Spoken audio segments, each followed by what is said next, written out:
Brusca sterzata del meteo in poche ore in Friuli, l'afa asfissiante, la calura con punte di oltre 40 gradi registrati nel fine settimana che hanno fatto boccheggiare l'intera regione, nelle prime ore del pomeriggio hanno lasciato strada al maltempo che si è abbattuto con violenza sulla provincia senza risparmiare il capoluogo. Grazie alla preziosa documentazione della pagina Telegram Meteo FVG Solo Segnalazioni, che ringraziamo per la collaborazione, in pochi minuti le immagini sono state caricate e diffuse.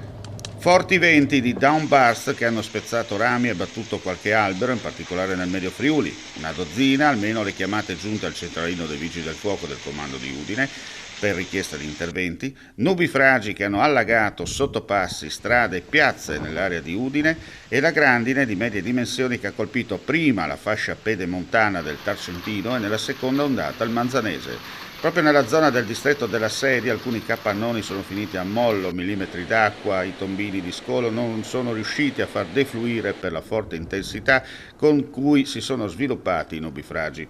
Al momento di andare in macchina con il servizio, il maltempo ha cessato la sua attività, spostandosi ora oltre il confine, con alcuni disagi ancora segnalati per la presenza di acqua lungo le strade secondarie a sud di Udine.